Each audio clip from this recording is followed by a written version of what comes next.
won't lie. That was pretty cool. Oh my god, it's you. What? It's you. 3 hours to read 200 pages. I feel like I'm having constant anxiety attacks. That shit tore me up. And the reunion that happened right after. Oh god, I gotta stop this timer. Give me a second. I'm not crying, you are. Hello, I'm Beth Joey and welcome back to my YouTube channel. If you're new here, welcome.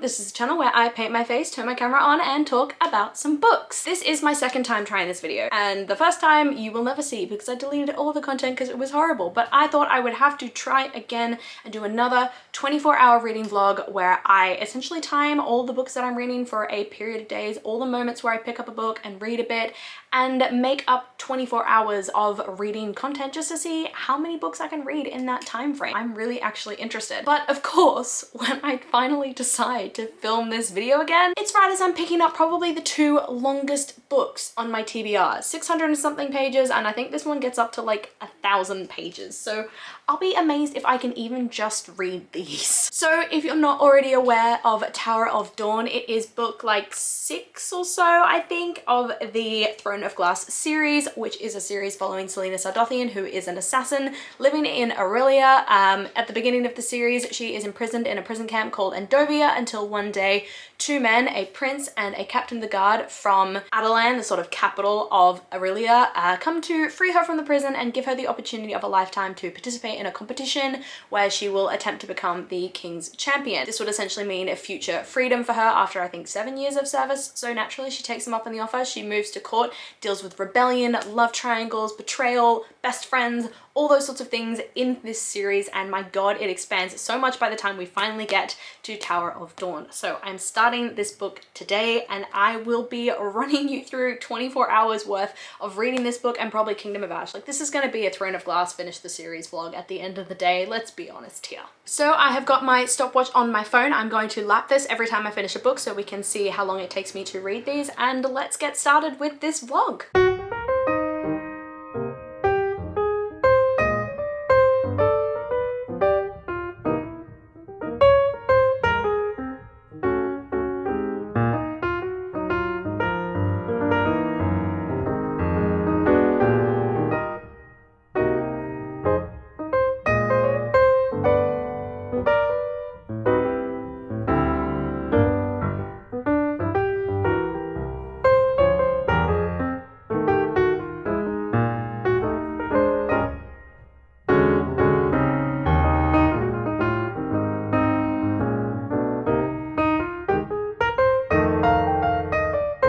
Just about 3 hours into this readathon at the moment, and I'm halfway through Tower of Dawn by Sarah J Maas. And I won't lie, I went into this book thinking I'm not going to enjoy this. Everybody says it's just a filler book, so I'm just gonna, you know, play it super fast on audiobook and speed through it and just get over it so I can get to the more interesting stuff in Kingdom of Ash, find out a bit more about the cliffhanger that we were left with at the end of Empire of Storms. But I'm actually really enjoying this. I'm loving spending a bit more time with Chaol and seeing the impact on him, like mentally and physically, of everything he went through at the end of Queen of Shadows. And I'm loving exploring this new world and getting to know Yrene a bit more, because obviously we met her in the Assassin's Blade series, but then never got much more about where she went from there. So I'm liking spending a bit of time with her and getting to know her.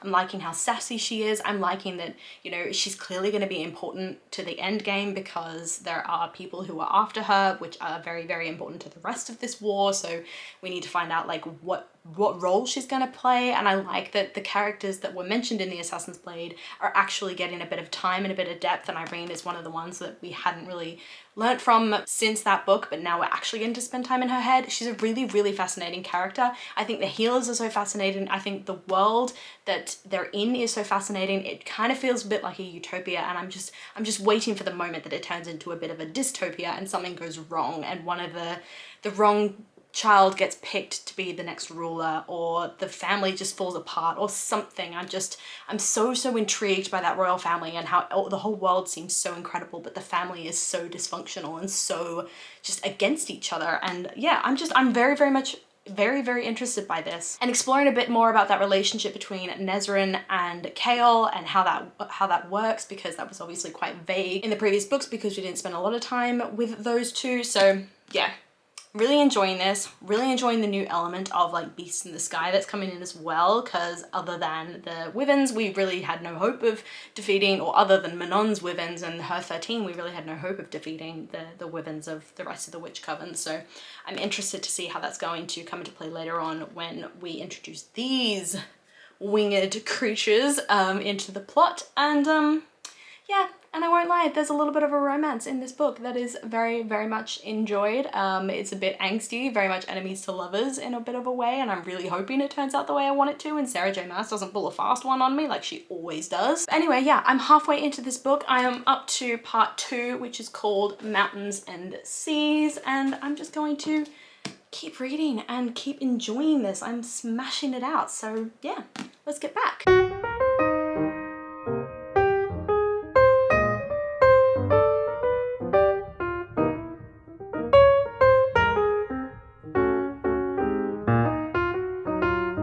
It is the next day. We are 7 hours and 48 minutes into this readathon at the moment, so I'm making a decent dent, and I have finished Tower of Dawn by Sarah J Maas, which I gave 5 stars. I absolutely love this book, and I really did not expect to, because everyone, like I said before, everyone has been saying this is just a filler book, it's not great, but I really, really loved this. All in all, for me, this book was a story of healing and forgiveness and recovery that I think this series really, really needed. It really needed a moment to take a break from everything going on in the world that they were in and all the fights with the Vogue and all the action and the drama, to just check in with some of the characters who we hadn't spent much time with in the past, like Chaol, who has been to hell and back over and over and over again, but never really had any time on his own to really deal with anything that he'd gone through. And then obviously bringing Yrene in as well and giving her a purpose in the larger story and making that final link between the Assassin's Blade and the larger series. I was really, really surprised by how quickly I got attached to the new characters that we were introduced to, like Sartaq and Yrene, and even Nesryn, who was really a side character for, you know, the later books in the Throne of Glass series, and we didn't really get a lot of time with her delving into who she is, but I was really fascinated by her, especially because her story in this was like about finding who she is, about finding where she fits in, about finally finding her place and finally taking her power back and feeling, you know, like she's useful and worthwhile, and, you know, that she has this whole history and story behind her and that she's really valuable to this group, which is a feeling I don't think she ever got being a part of the Guard in, I was about to say King's Landing, but that's Game of Thrones. I really cannot wait for the big reunion between Yrene, Chaol, Nesryn and Aelin, and especially between Aelin and Yrene, and I'm really hoping Chaol doesn't like tell Yrene who Aelin is and how they know each other before they actually get a chance to meet, because I'm really hoping there's like a big, oh my god, it's you, what, it's you. I think there were really 2 major plot lines running through the story. The first one being Chaol and everything he was going through with recovery and healing and the post-traumatic stress of everything that he's been through. And then obviously Nesryn's plotline, as I already said, of finding who she is and figuring out where she fits in and feeling valuable.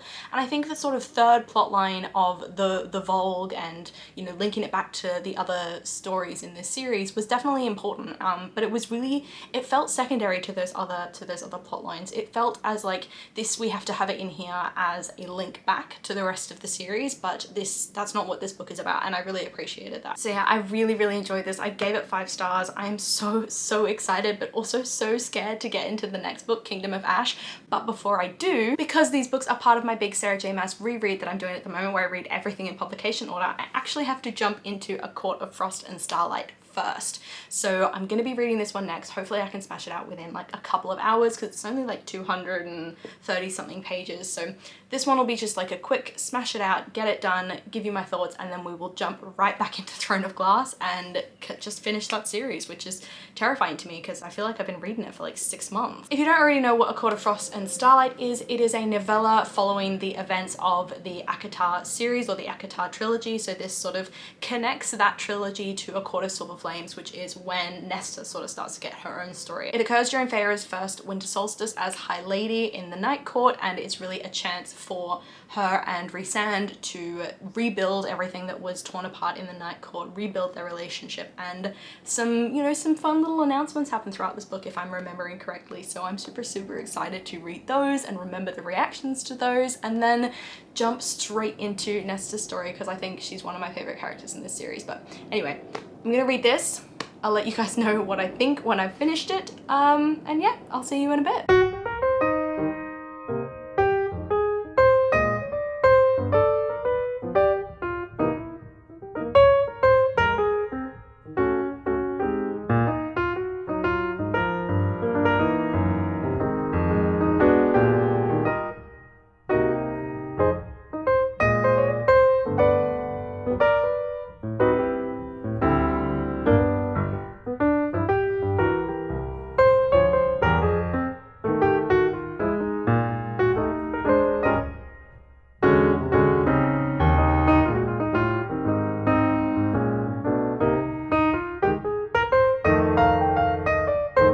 Almost 11 hours into this readathon on the dot, and I have just finished A Court of Frost and Starlight by Sarah J Maas. It took me 3 hours to read 200 pages, which is just astronomical to me. Like, it should not have taken me this long to read this book, but I don't know, I was just really struggling through it. I really struggled to like keep pushing through, keep myself interested in the story, because there are moments that I know happen in the next book that I'm really looking forward to. So this one felt like a bit of a slog, because at the end of the day, like, this book isn't trying to be anything more than what it is, which is just like a sort of filler book that connects the two sections of the ACOTAR series. I like that it doesn't try to have any big major plot line that you have to follow. It is just all about these characters healing, following everything that they went through in that initial trilogy. It's really all about healing, repairing those relationships, recovering from all the traumas that they face, both physically and mentally. It gives good closure as well to like Feyre and Rhysand's story, because obviously they're not the prominent character that we follow going forward in A Court of Silver Flame. So I really did like that, and I like how it connected me to Nesta and Cassian in this story, and I got, you know, pieces of the story from their point of view, and I really got to see the world through their eyes and see everything that they're struggling with, and their historic issues as well as their current traumas and everything. So I do like that this was just sort of a filler book. So I gave it 4 stars, really enjoyed it, but I did struggle to get through it, but I know that I loved it. Now I'm on to my next book in my big Sarah J Maas reread, and to be honest, that's what this vlog is turning into, just me trying to smash out all these Sarah J Maas books. And it's going to be Kingdom of Ash by Sarah J Maas. This is the last book in the Throne of Glass series, and I am so excited to finally be here, but also so sad, because I love this series so much, and this is an absolute beast of a book, so I'm not going to be finishing it anytime soon. It's going to take me hours and hours and hours, but I loved this series way more than I ever expected to, and I'm so sad to be at the end of it now, and to like put these characters to rest, and put this whole story and this whole battle and this whole struggle that I've been following for like 6 months or something ridiculous like that. I'm putting that to rest in this book, and I'm just so sad, but I'm so excited. So I'm gonna just jump straight into this book and get to reading, and probably cry a lot, because this has been a long journey to get to this point. I'll let you know my thoughts in a bit.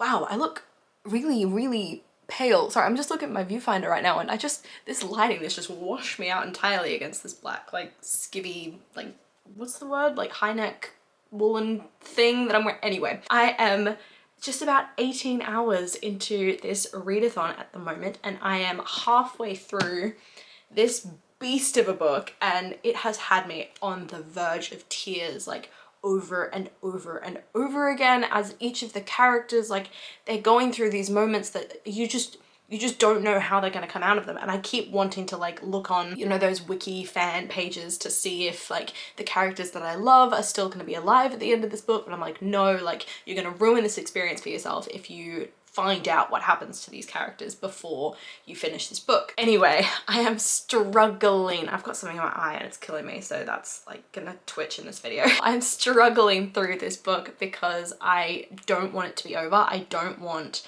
what I think is gonna happen to some of my favorite characters, but I so badly want to figure everything out and want to see these characters through to the end and want to see these characters have their happy ending. But anyway, in the first half of the book, what Aelin and another one of the main characters, Fenris, goes through is traumatizing. I can understand why there's like a warning on the back of this book, contains mature content not suitable for younger readers, because Sarah J Maas takes you step by step what through what went on between Maeve and Aelin, and what the torture she went through, and everything like that. And that killed me reading that, and it killed me reading Rowan's scenes when he was trying to find her, and, you know, Elide and Lorcan, you know, their tension, because I just want them to be happy.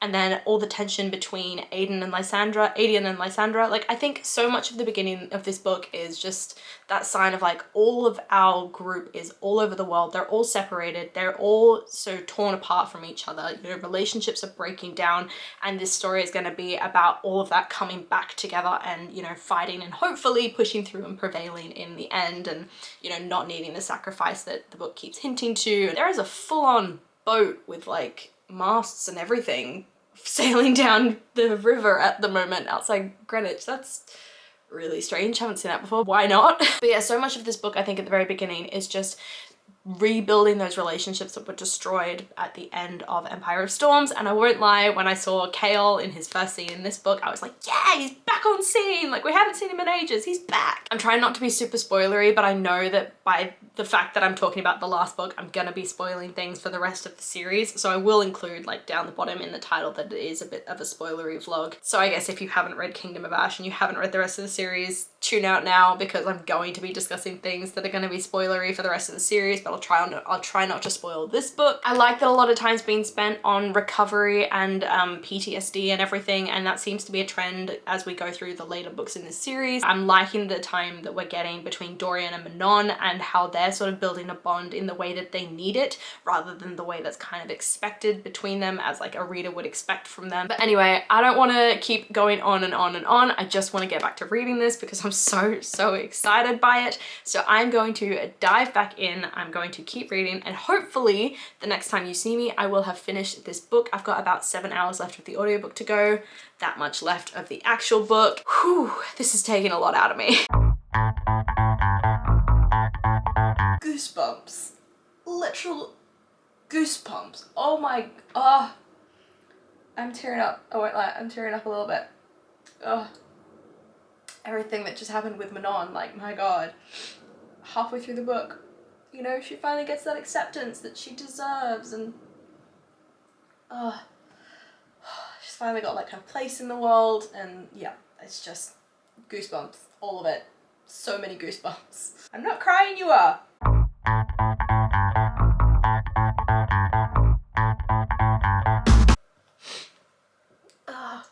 There was one group of characters that I was so worried for. I didn't know how they would get out of the situation they were in. Like, all hope seemed lost, like typical, like, all hope is lost, like, they're gonna die sort of situation. And I'd forgotten that there was another element to this war, like another group that could help them, and they just did. And I won't lie, I teared up a little bit, because I was like, I was so not ready for some of these characters. Like, they're some of my favorites to pass away, and I was like thinking about the reactions that all the other characters would have if they did, and now I know they're fine. They're gonna be fine. It was really cool.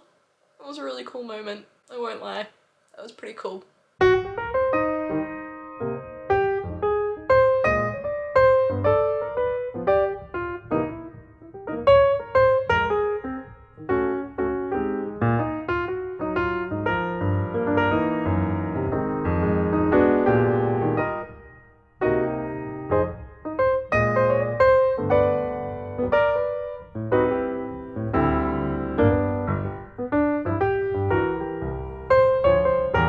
I gotta stop this timer. Give me a second.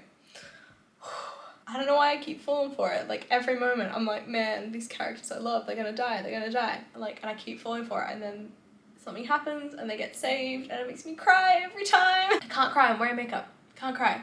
Don't cry. Don't want to ruin the vlog with like black streaks of mascara falling down my face because this shit isn't waterproof. Oh my god. I've never been so emotionally like bound up in a story before.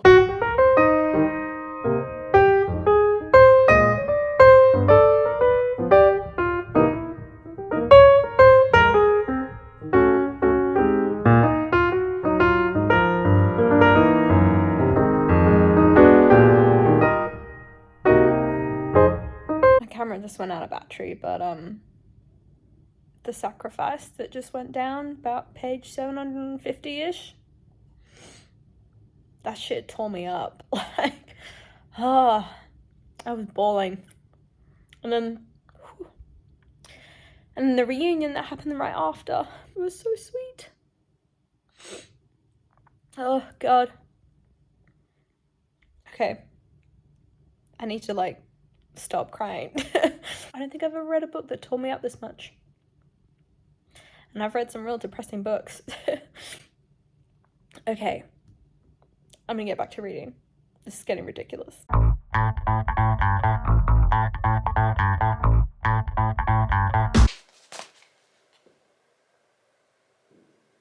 I thought their luck had run out. I thought that was it. Oh my god. The way that Sarah J Maas was setting this up, it was like they had no time left. Like, you know, that like the two characters, like this was it. They were setting it up like it would take too long to get to them. And I thought they wouldn't make it. And I was so scared because I love them so much and they just didn't get that time that they deserved together. But it looks like they're gonna be saved. I have less than an hour left on this readathon. I've been reading this book for 12 hours roughly. And it'll be like 14 hours, I think, before it's finished. So I'll be going slightly over the 24 hours to finish this book because there is no way that I'm gonna like end this readathon before the end of this book. Like this has become my Sarah J Maas readathon where I'm like right to the end of like the books that are currently out. I've only got the 2 Crescent City books and A Court of Silver Flames left. I am not stopping this vlog right before the end of this book. Like that's just cruel to me and to you guys who've been sitting here watching me cry over this book for so long. It's like almost midnight. It's 11:40 p.m. but I'm going to stay up until this book is finished. When this book is finished, I'm not gonna update you guys immediately because I'm gonna need a minute. Like I'm gonna cry.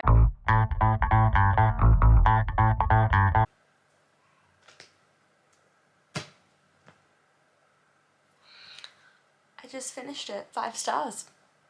5 stars all around. Such an intense but incredible end to the series and frankly to this 24-hour reading vlog. I need to go to bed because I'm not going to get any coherent thoughts out tonight. But I just wanted to quickly say before I go, 25 hours in total. So I'll see you in a sec for my final thoughts. It is the next day. This readathon ended up lasting for 25 hours and 2 minutes, 32 seconds and 72 milliseconds in case you want the specifics. And I have officially finished Kingdom of Ash by Sarah J Maas, finishing the Throne of Glass series, so close to finishing my big Sarah J Maas reread at the moment, and man, this book took it out of me to like a ridiculous level that I couldn't even imagine. I mean, like I don't even know how to summarize how much I loved this book and the end of this series. I mean, 5 stars if that wasn't already obvious, but I mean, writing my review, it was like word vomit, like putting it all out there, trying to put into words how I was feeling that I don't even know how to summarize it. So because I'm apparently a lazy person who can't be stuffed to like sit down and actually get her thoughts together, I'm just gonna read you my core pile review like section by section all the way through.